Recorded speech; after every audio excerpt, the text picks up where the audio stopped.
5'ke 600 ötmüresi. Normal mi oluyor? Berine. Verdiniz mi? Muhansızlık yok. Geldi. Verdiniz mi? Yok değil. Hey. Erkeş bak lokasın, bu sıra bala lokasın. Gel. Şu meyne ekoz, narattan çay çakalı öp köteydi. Kaybet saplasın bu. Buronla 4 çarım. Verdiniz mi? Özünüze ayıttınız kaldı 4 çarım verdim. 5 dedim. 5 dedim. Ame ya kameranın baştan Allah çek.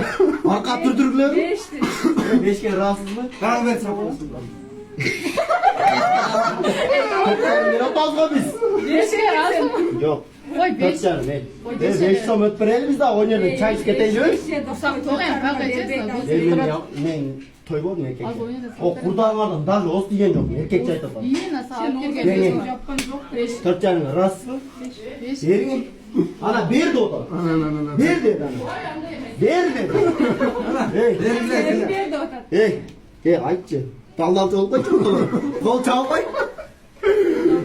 5'e veriyor bir de. Yaman sodan aşağısı. Yaman tırışkan adam herkese.